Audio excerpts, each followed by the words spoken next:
Breaking news BJP రాష్ట్ర అధ్యక్షుడు రామచంద్రరావు వైఖరితో ఆ పార్టీ బీసీ వ్యతిరేకి అని తేలిపోయిందన్నారు ప్రభుత్వ విప్ బీర్లా ఐలయ్య. బీసీలకు 42% రిజర్వేషన్లు అమలు కావద్దనేదే రామచంద్రరావు వైఖరిగా ఉందన్నారు. బీసీలు కాంగ్రెస్ వైపు మొగ్గు చూపిస్తారని రామచంద్రరావు బొసలి కన్నీరు కారుస్తున్నారని అన్నారు. బీసీల రిజర్వేషన్స్ పై అసెంబ్లీలో బిల్లు ఆమోదించి కేంద్రానికి పంపితే పట్టించుకోవడం లేదన్నారు. బీజేపీ ఎంపీలు బీసీ రిజర్వేషన్స్ పై కేంద్రంతో పోరాడటం లేదన్నారు. బీసీ ద్రోహిగా బీజేపీ మిగిలిపోతుందన్నారు.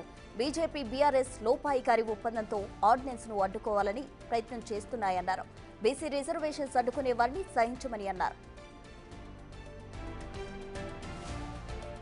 బీజేపీ మరొకసారి బీసీల వ్యతిరేకిగా నిరూపించుకోవడానికి నిన్న ఏదైతే బీజేపీ అధ్యక్షుడు రామచంద్రరావు గారి మాటల్లో తేలిపోయింది. బీసీ వ్యతిరేకులుగా ఇప్పటికే ముద్దపడ్డరు. మళ్ళొక్కసారి రామచంద్రరావు గారి మాటల ద్వారా బీసీలకు రిజర్వేషన్లు అందొద్దు, బీసీలకు రిజర్వేషన్ 42% అయితే కాంగ్రెస్ పార్టీకే బీసీలంతా మొగ్గు చూపుతారని చెప్పి మొసలి కన్నీరు గారుస్తున్నటువంటి రామచంద్రరావు, నీ వ్యాఖ్యలను ఖండిస్తున్నాం. తెలంగాణలో పారదర్శకంగా ఇలా కాంగ్రెస్ పార్టీ గౌరవ ముఖ్యమంత్రి రేవంత్ రెడ్డి గారి నేతృత్వంలో కులగణన చేసి ఇలా బీసీలకు 42% రిజర్వేషన్ దక్కాలని చెప్పి స్థానిక సంస్థల్లో మేము రిజర్వేషన్ కల్పించి ఇలా చట్టంలో అసెంబ్లీలో చట్టం చేసి గవర్నర్ ఆమోదం తెలిపి ఇలా కేంద్రానికి పంపితే ఇలా తెలంగాణ నుంచి 8 మంది ఎంపీలు కలిసి కనీసం బీసీల రిజర్వేషన్ తేలేని దుర్మార్గులు ఇలా మళ్ళీ బీసీల మీద ముసలి కన్నీరు గారుస్తున్నారు. ఇలా 8 మంది ఎంపీలుండి కేంద్రం నుంచి కనీసం నిధులు రాలేకపోతున్నాయి. కనీసం ఇలా మేము చట్టం చేసి ఇలా పార్లమెంటు పంపిస్తే కూడా అక్కడ కూడా చేతగాని దద్దన్న లెక్క ఇలా రిజర్వేషన్లు కావద్దని చెప్పి బీజేపీ అధ్యక్షుడు రామచంద్రరావు గారు చేసిన మాటల్లోనే తేలిపోయింది. ఒకవైపు బీసీ ద్రోహిగా బీఆర్ఎస్ పార్టీ, ఒక బీసీ ద్రోహులుగా మీ బీజేపీ పార్టీ తప్పకుండా చరిత్రలో నిలిచిపోతుంది. గతంలో కేంద్రం కూడా చెప్పింది, ఏ రాష్ట్రంలో అయితే పారదర్శకంగా కులగణన జరుగుతుందో అక్కడ రిజర్వేషన్లు పెంచుకోవచ్చని. గతంలో తమిళనాడులో కానీ రాజస్థాన్లో కానీ అక్కడ పెంచుకున్న దాఖలాలు ఉన్నాయి. కాబట్టి మా గౌరవ ముఖ్యమంత్రి చిత్తశుద్ధితోటి పారదర్శకంగా ఈడ కులగణన చేసి బీసీలకు 42% ఇలా 9వ షెడ్యూల్లో చేర్చమని కేంద్రానికి పంపితే మరి 9వ షెడ్యూల్ చేసే బాధ్యత కేంద్రం పైన ఉంది. తెలంగాణలో ఇక ఇదే అంశానికి సంబంధించి పూర్తి సమాచారం మా ప్రతినిధి హేమ ఫోన్ లైన్ లో అందిస్తారు. హేమ, చెప్పండి, బీసీ రిజర్వేషన్ బిల్లు ఆమోదానికి సంబంధించి అటు రామచంద్రరావు వైఖరిపై ప్రభుత్వ విప్ బీర్లా ఐలయ్య మాట్లాడడం జరిగింది. దానికి సంబంధించిన అప్డేట్స్ ఏంటి?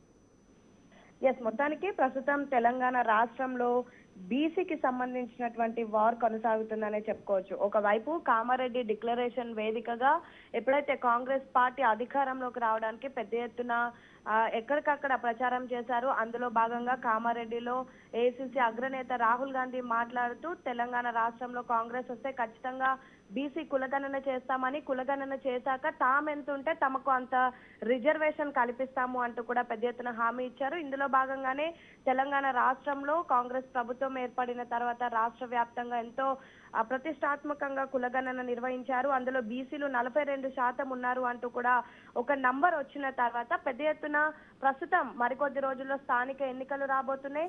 స్థానిక ఎన్నికల్లో 42% రిజర్వేషన్ అమలు చేయాలి అంటూ కూడా కాంగ్రెస్ కీలక నిర్ణయం తీసుకుంది. ఇందులో భాగంగానే ప్రస్తుతం దీనిపైన అసెంబ్లీలో కూడా అసెంబ్లీకి సంబంధించి బిల్లు ఆమోదించారు. అదేవిధంగా దీనికి సంబంధించి కేంద్రానికి కూడా వీలైనంత త్వరగా అగ్రి చేయాలి అంటూ కూడా పంపినటువంటి పరిస్థితి. అయితే ఇందులో భాగంగా ప్రస్తుతం దీనిపైన ప్రతిపక్షాలు ఆరోపణలు చేస్తున్నాయి.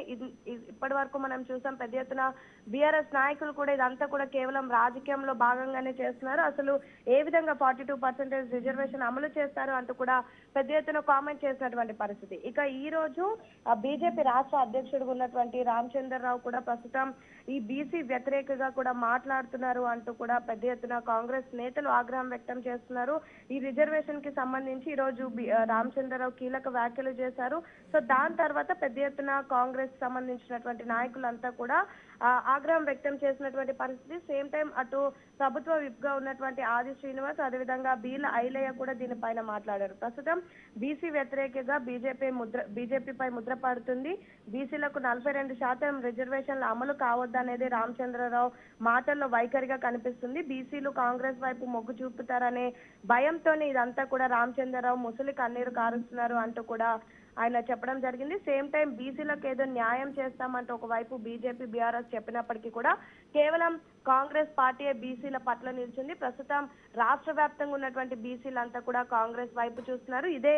ఇరు పార్టీలు ఏవైతే ప్రతిపక్షాలు ఉన్నాయో బీజేపీ బీఆర్ఎస్ తట్టుకోలేకపోతున్నారు. తెలంగాణ నుంచి దాదాపు బీజేపీ తరపున 8 మంది ఎంపీలు ఉన్నారు.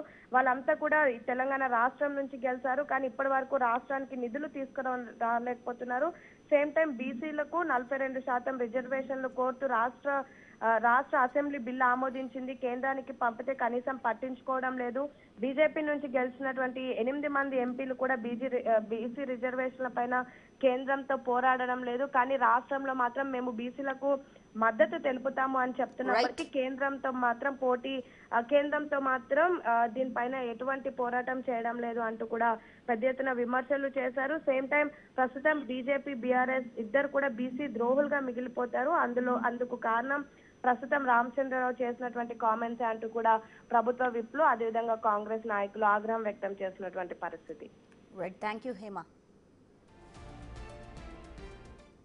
ఇదే అంశానికి సంబంధించి మరింత సమాచారం అందించేందుకు మా ప్రతినిధి వెంకట్ కూడా సిద్ధంగా ఉన్నారు. వెంకట్, చెప్పండి, అసలు బీసీ రిజర్వేషన్ కు సంబంధించి రామచంద్రరావు వ్యాఖ్యలు ఏ విధంగా చూడాలి? అటు ప్రభుత్వ బీర్లా ఐలయ్య కూడా అతని వైఖరికి సంబంధించి వ్యతిరేకి బీసీ రిజర్వేషన్ కి అన్నట్టు కూడా మాట్లాడడం జరిగింది. ఎలా చూడాలంటారు?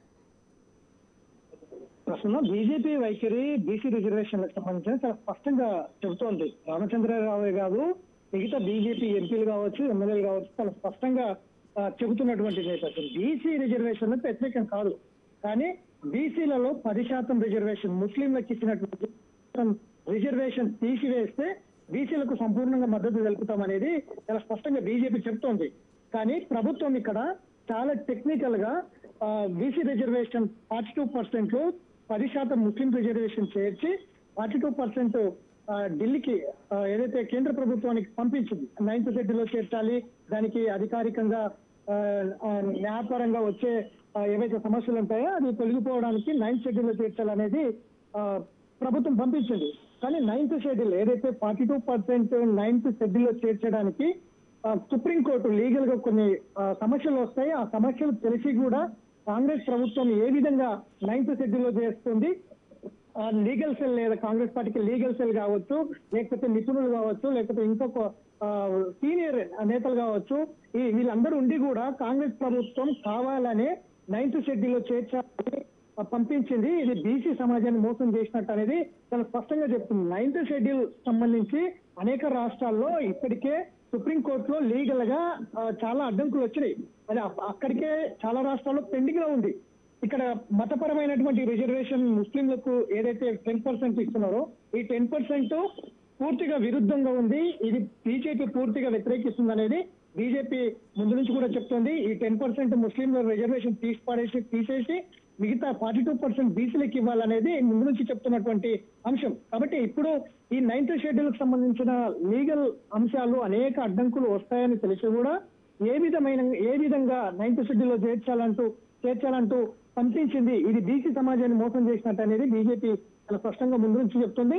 9th షెడ్యూల్లో చేర్చడానికి పార్లమెంట్ లో చర్చ జరగాలి, పార్లమెంట్ నుంచి అది రాష్ట్రపతికి వెళ్ళాలి. ఆ విధంగా ఎవరైనా కోర్టుకు వెళ్తే కనుక 42% రిజర్వేషన్ సంబంధించి సుప్రీంకోర్టులో మళ్ళీ పెండింగ్ లో ఉంటుంది. ఇది లీగల్ గా అనేక సమస్యలు వస్తుంది. అది సాధ్యం కాదు అనేది రామచంద్రరావు నిన్న కొన్ని కీలక వ్యాఖ్యలు చేసినటువంటి నేపథ్యం ఉంది. ముందు నుంచి కూడా చాలా స్పష్టంగా చెప్తోంది మతపరమైనటువంటి రిజర్వేషన్లకు వ్యతిరేకం బీజేపీ. కానీ 42% రిజర్వేషన్ ఏదైతే ఉందో రాష్ట్ర ప్రభుత్వం తీసుకొస్తున్న దానికి పూర్తిగా సంపూర్ణ మద్దతు ఇచ్చింది. అసెంబ్లీలో కూడా మద్దతు ఇచ్చింది. కానీ 9th షెడ్యూల్ అనేది మాత్రం ఇది అసంబద్ధం. ఇది కావాలనే ప్రభుత్వం కావాలనే ఒక స్థానిక సంస్థల ఎన్నికల కోసమే కావాలనే దీన్ని తీసుకొచ్చింది. రేపు ఆర్డినెన్స్ తీసుకొచ్చిన దాంట్లో కూడా ఏ అంశాలు ఉన్నాయనేది చాలా స్పష్టంగా బయట పెట్టాలనేది బీజేపీ డిమాండ్ చేస్తోంది. దీని మీద ఇప్పటికే ఇటు ఢిల్లీ పెద్దలతో కూడా చర్చించారు 42% రిజర్వేషన్ సంబంధించిన అంశంలో. కాబట్టి చాలా స్పష్టంగా ఇది లీగల్ గా చాలా అడ్డంకులు వస్తాయి, అనేక సమస్యలు వస్తాయి. దీని మీద మళ్ళీ ప్రభుత్వం ఆలోచన చేయాలి. 9th షెడ్యూల్లో చేర్చడం చాలా కష్టం అనేది అయితే బీజేపీ నుంచి వినిపిస్తున్నటువంటి మాట. రేపు ఆర్డినెన్స్ లో కూడా ఎలాంటి అంశాలు ఉన్నాయనేది బయట పెట్టాలనేది కూడా డిమాండ్ చేస్తుంది. దీని మీద ప్రభుత్వం ఏ విధంగా చర్యలు తీసుకుంటుంది, ఏ విధంగా స్పందిస్తుంది అనేది చూడాలి. Right Venkat, thank you.